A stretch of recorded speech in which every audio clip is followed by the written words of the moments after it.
Hi, friends. This is Joe Chadburn, the Ambassador Network Director here at World Missionary Press. Today we have Yuri Ilnitski back with us. I believe this is part 4, and these have been wonderful. Welcome, Yuri. Thank you very much. Hello, viewers. Hello, brother and sister. Everyone who watching us, we want to share our experience. As we promised to you, we're gonna share things, what we experience, our knowledge, what we have to share with you, so you can be equipped to do to have some ideas, but it's not limited. Use also your own situation where you are, but we're gonna share what we do in our lives. Share a little bit, if you would, about shopping malls and hospitals. You had touched on that a little bit earlier in our private discussion, and I'd like to know a little bit more about that. I'm sure our viewers would too. Okay, as you already know, we live in Atlanta, Georgia. It's United States. And or maybe you live in also in your country where you are, but I will touch United States. As you know, United States is a Christian country. Everyone knows this, and our presidents also touching this, that this is Christian country. And I have many questions from many people. I say, who you need to preach if all is Christians? And I say Christian country, it doesn't mean that all Christians, all followers of Jesus, they all have a salvation. And many people, even if you ask them, I say, if you die right now, in this split second, are you saved? Well, I need to ask God forgiveness, or I need, no, I ask you if you die right now. So this question was make, are you follower of Jesus Christ? Are you Christian? Are you have a confirmed that you are saved? Or you just put the title over yourself and reject any gospel saying, well, I'm Christian. When you been last time in church?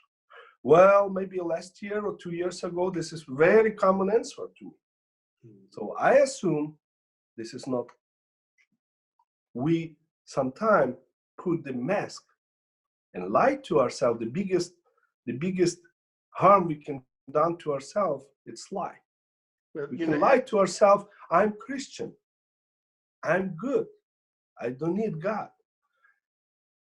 And this is where this topic touch. That's a massive contradiction, because to be Christian is to be Christ-like. They were called Christians in Antioch. They didn't call themselves that. Matter of fact, did you know one of the first things that Christians were called were atheists, because they didn't believe in Zeus and Apollos and Aphrodite and all of the pagan gods, nor did they worship the Roman emperor. So they were considered atheists first, and that's a really crazy thing. And yes, they were called by others Christians, and there's various schools of thought on that.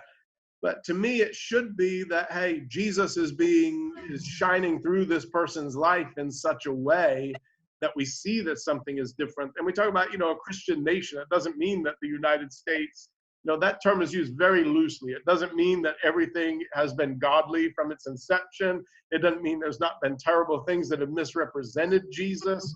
It doesn't mean that all are Christians. What they're really saying there is a large population professes to be Christian, either on a piece of paper or through a survey. And so, but as far as Christ shining through our lives and that personal relationship, and really taking hold of what he's already purchased, what is already purchased for us and done for us, and already included us in his finished work. I say he's done his part, but the shining doesn't come forward without us participating And that's what is Christian. This is the participation in the life of Jesus and Jesus' love coming out through our lives. That is Christian. You know, just like a bottle can have perfume in it, but if it's you know, hermetically sealed, you can't smell what's in it. You know, so there's the release of that fragrance, and and when others or like you just mentioned, bottle of perfume, it just come up to my head. Mm-hmm. You can put on a bottle perfume, but there is nothing in it. You can label whatever, but this doesn't apply what is advertised. And this is what the big thing is, Jesus being seen through the lives of his people. And so this is why we right now we want to this topic. This is where I want to identify to you, all of you viewers, when you live in Christian country or non-Christian country, it's opposite to direction. You say, no, everybody non-Christian, how I can preach to those? It's another side. And this is very powerful place where there is exist non-believer. Everybody needs to be loved. Everybody needs to be encouraged. Everybody needs Jesus. You know, the one place where I saw that people, even atheists, I call them the biggest believer because they believe in something that they claim that doesn't exist. Mm-hmm. Sometimes people say, I'm an atheist. I say, oh, you're a bigger believer than me. He said, why? I said, I believe in God, that I know he exists. You believe that there is God doesn't exist, and you want to prove it. Mm-hmm. It must be a big fight. But the biggest, where I find the biggest place, and this is where I want to share to you, everyone who watching us, the biggest place where people denying, and they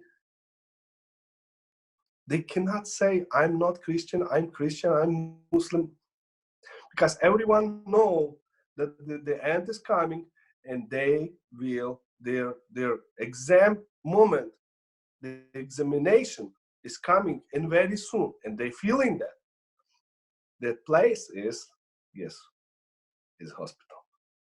And a hospital and or falling airplane, there is exist non-believers.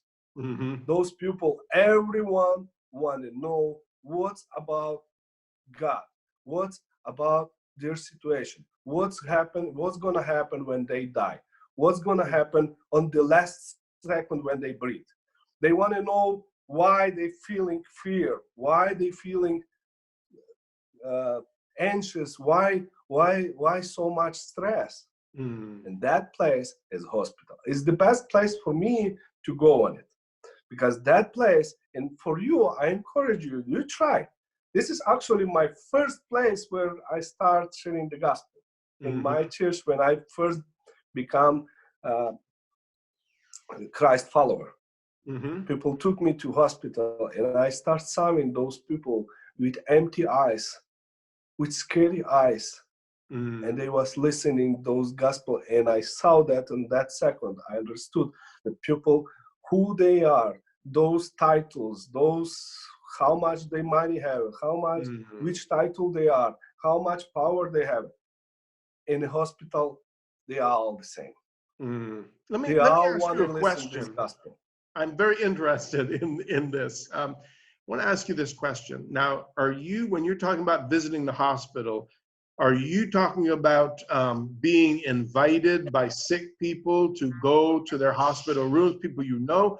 Or are you talking about just going to the hospital and meeting people in waiting rooms or various cafeteria or various places? Or is it a mixture? What are we talking about? Okay, the situation when you get invited, it's even better. Because somebody is waiting.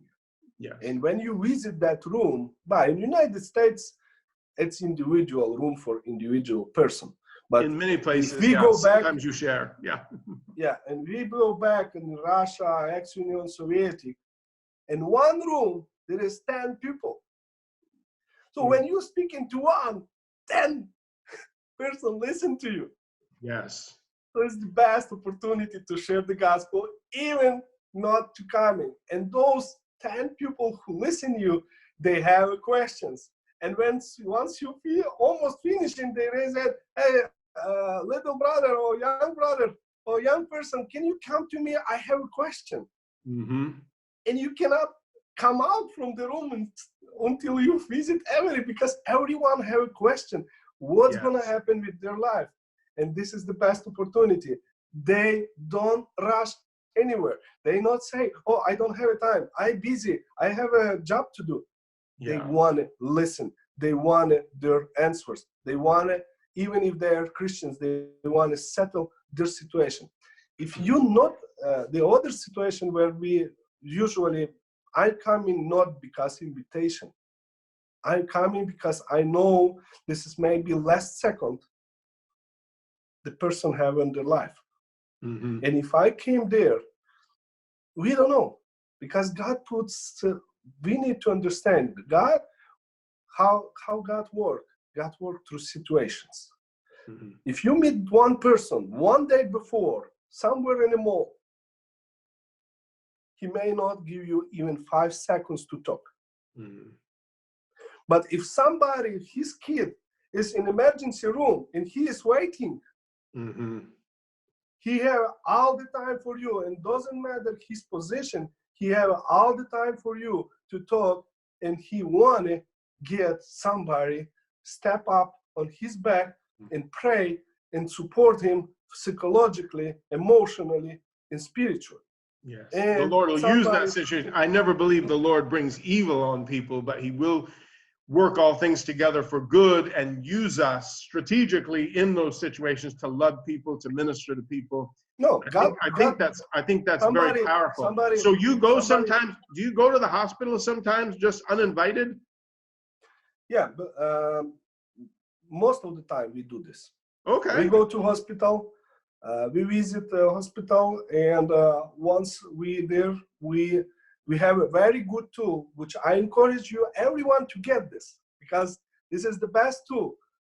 You can get booklet. It's small. It's like credit card. Mm-hmm. And even if you not met somebody, there is waiting rooms. Those tables is empty. Yeah. And people have a 2-3 hour wait time. Guess what they're gonna do if they see some little books parking on the table? Mm-hmm. True. They're gonna read it. They're gonna read it. True. And God gonna talk.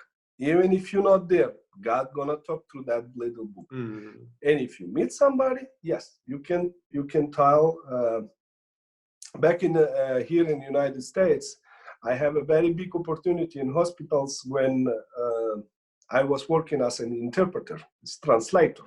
Yes. And I work very long time, and sometimes we have surgeries and or doctor checkup, and me and my client was sitting, and it was the best moment for me to share the gospel, because that person, I have him 2 hours, 1 hour or her, and I can share the gospel before we even go to the doctor. And that's such a ministry for them to be able to understand what the doctor's saying, and vice versa. That's powerful. And as you say before, every one of us, we have that gift and that work position, what we're doing in our life, and use that work position for sharing the gospel. On my case, I was interpreter, I have that situation, but you may not, the one who was watching, you may not have a situation, you are not interpreter, you will say, Yuri, well, it's good, you are interpreter, yeah, you have 2 hours, but you can be mechanic, you repair car, or you repair computer. Yes. And I have one testimony, I also repair computers. I have one person came over to my home, to my workplace, and person came to me and she was nervous, and I said, what bothers you? And she started talking, and we have a big conversation. Took about 1 hour. And when we finished conversation, I shared the gospel. She reconciled. She was a Christian. She reconciled with God because she believed with certain situation. And then I say, okay, let's go back to business. Let's see what's going on with your computer. I push the power and computer turns on. Mm-hmm. And she looked at me and big eyes. She said, I was not working. She said, no, something wrong. Turn on again. And turn on again. And I did 3 times or 4, I don't remember. And I turned on every time and computer working. I said, well, computer is working. There is no need on me. But I said, I get it. Mm-hmm. You here not because you're computer. You're here to hear this news. And his father, he wanted to talk to you. He wanted you get back to him. And this why he made the situation. As you say, God never make bad. God never make the evil make bad, but God always, even if we see it through Jesus Christ, devil thinking that he killed Jesus. And he said, surprise! Okay, now it's over. But God took this bad and flip to our salvation. So this is how we see the picture. God never, but God always knows the situation when it's going to happen. Same thing like we see everyone who have a kid, you see this. When kid take something and do something, you already predict how it's going to end. And sometimes you already prepare something at the end for their good. I've had many situations, Talk about, hospitals. I've had so many situations where there's so many believers working in a lot of hospitals too. And a nurse or a doctor will catch you praying with someone or talking to them, and they'll be like, amen in the background, and even joining you in prayer, So there's a lot of just people all over the place that just love others and care, and it is a witness to everyone around. And it's not like we're going in to be a spectacle or anything, but people are just overhearing conversations as they're coming in and out, and they're really touched and really blessed. I have some really wonderful personal stories about that I'm not going to get into right now, but it's so awesome what you're talking about. When you do have an invitation to go visit, or when you're there and you can be in the waiting rooms, cafeteria, gift shop, and you can leave literature in places, and people a lot of times they don't have things that they're doing, and they we have one person. Things spark we have their one interest. person. Her name is Raisa. She's making those testimonies. She is living by the 2 hospitals close by. Every time she go to ICU. It's emergency room, and it's last stage condition people. And she's going there, and so many people. Before, this is what I want to say. Not just patients, family too need ministry. Before even securities and others, they say, what you gonna do?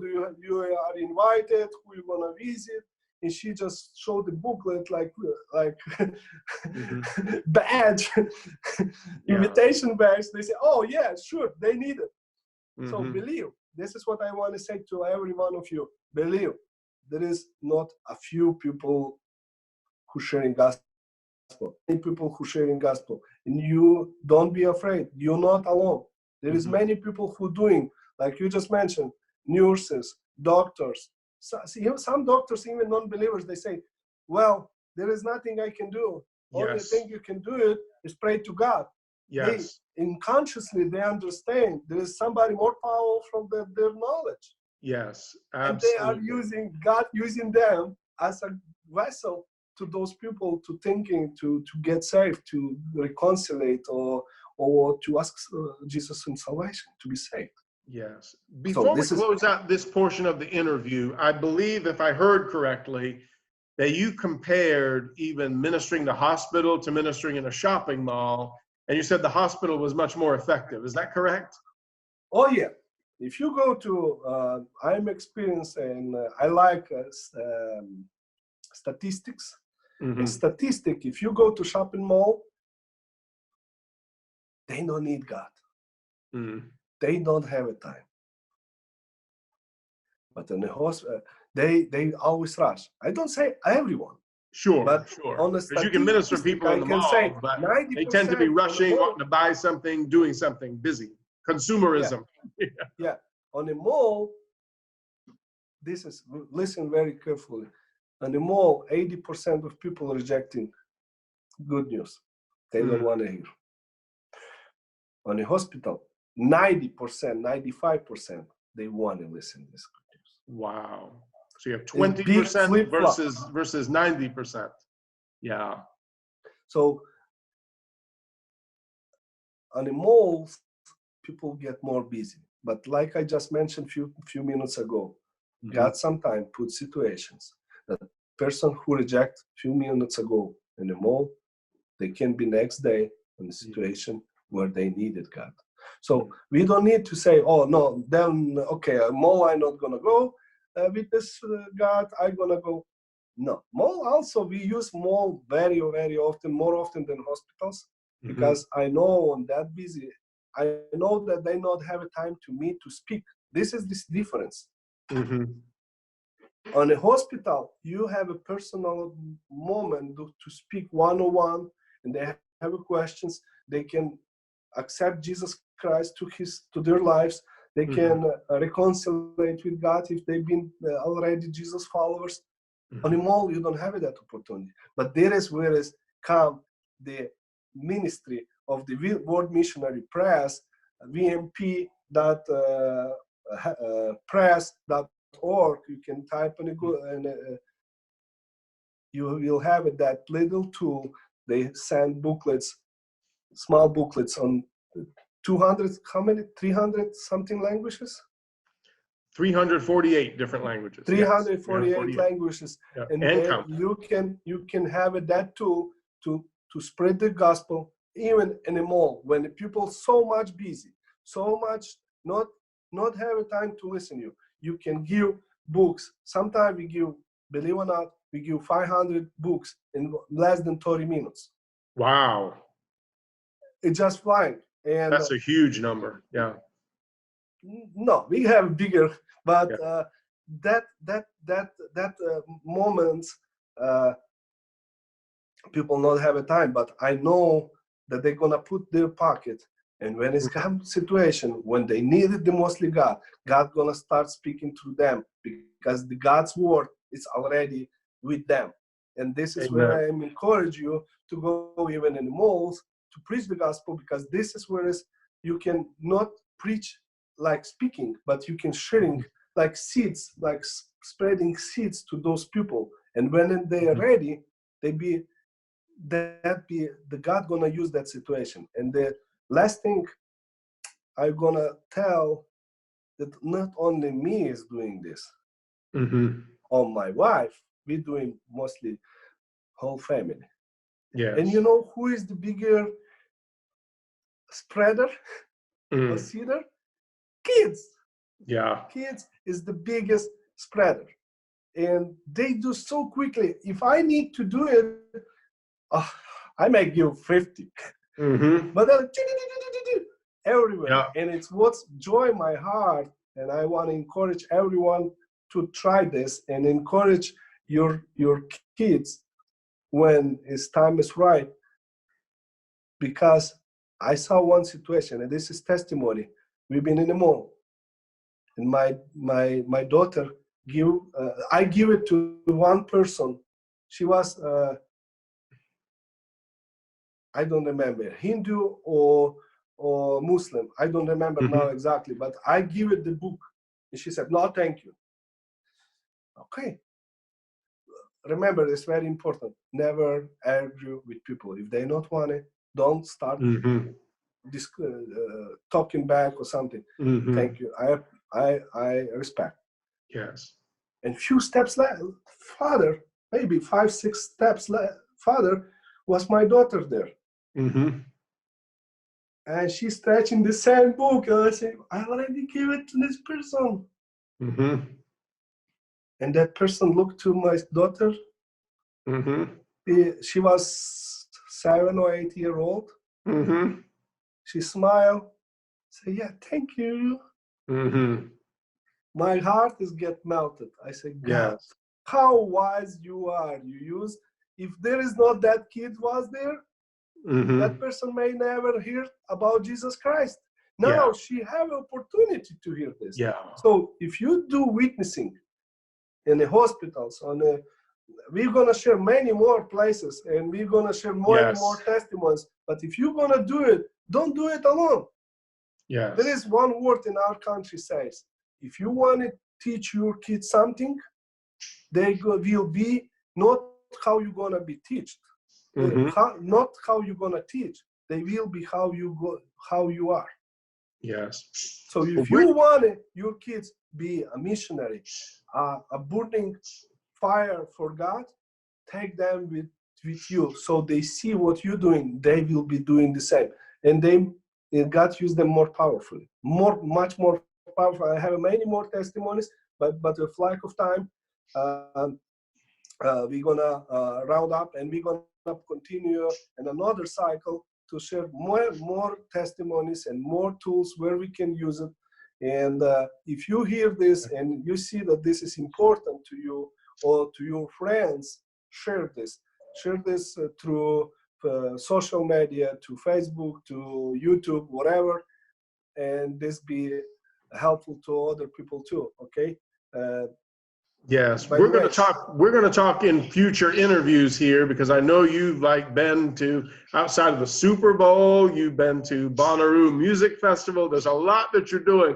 And so I want to talk about that another day, but and we're going to break here. In our next interview, let's talk about those times of the year that you said were very, very powerful, where you guys are ministering to Valentine's Day and Halloween, okay? So we'll go ahead and break off the interview in a moment or so, and then we'll pick up with that topic on the next video.